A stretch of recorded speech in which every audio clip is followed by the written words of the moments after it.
previous owners and I have made a half-hearted commitment.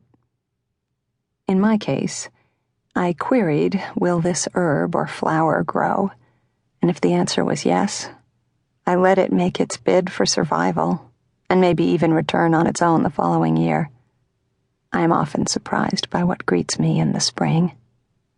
Weeds, of course, but also a determined patchwork of grass that reminds me of the head of a disheveled, balding man. My tenants have asked to contribute to the garden, but as I am not here to make a family of them, to know them too well, I've not encouraged this, and so their relationship to the garden is as tentative as it is to me. I've only been a landlord for 4 years. I didn't normally allow subletters, but George brought her, a candidate, to meet me on a day where, though it was only the beginning of March, I could smell the soil in the damp air and had noticed the daylight was lengthening. George had always been a good tenant. He lived above me on the second floor and was careful of the noise his feet made over my head. And once, when I was ill with a bacterial bronchitis, he had gone to pick up my antibiotics at the drugstore for me. He taught English at St. Anne's, a private school on Pierpont Street that turns its students into sophisticates long before they can vote, and he had published poems in journals meant to impress the literate. He was gay, and he had a roommate initially, a lover of many years who left him after only a few months of living in my building. At night, during that time, when I couldn't sleep, I heard George walking the floorboards, the same length, back and forth, as if he were schooling himself in precision. If I focused on his regular steps, the predictable shifts his weight made, I would fall back to sleep, his vigil excusing me from my own. Once I heard him cry out. It sounded like someone had startled him. I immediately thought of a ghost, perhaps of himself, when he loved and was loved.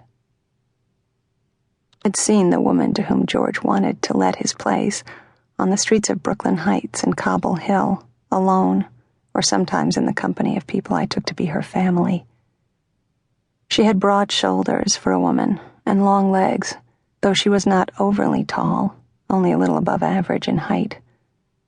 I could have mistaken her for French. Her clothing, her unapologetic femininity, the dark lipstick, and the way she swept her hair up on her head and into a twist. But the accent, the volume and pace of her voice, and the openness of her face didn't fit. It would be fair to say she was beautiful. Last fall, I was sure I had seen her with a young man on Hicks Street, on a deserted residential block.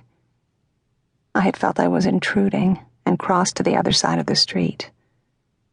I took him to be her son because he resembled her, same color hair, same body type. She grabbed him abruptly and hugged him with all of her, as if she were trying to steady him against a mean wind or force something out of him. That day, I remember I thought, sorrow. She's trying to hug his sorrow away, and there was no time to lose, apparently. When she let him go, she looped her arm in his, and they walked away vividly in step, in league, heads high, not embarrassed or worried about who might have seen them, but full of vitality and purpose. I believe I am remembering that right, or that is how I want to remember it. She had left an impression, or several, and it was a pleasant enough association. George wanted to go to France for a time to see an ailing friend.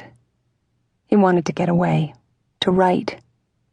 He talked very briefly about the sensuality of time and of landscape, the sort that can't be had in America, in New York City. And then he talked about Marseille, the city, and Rimbaud. Did I know Rimbaud? He talked more quickly than he might usually, which was all to say he wanted out urgently.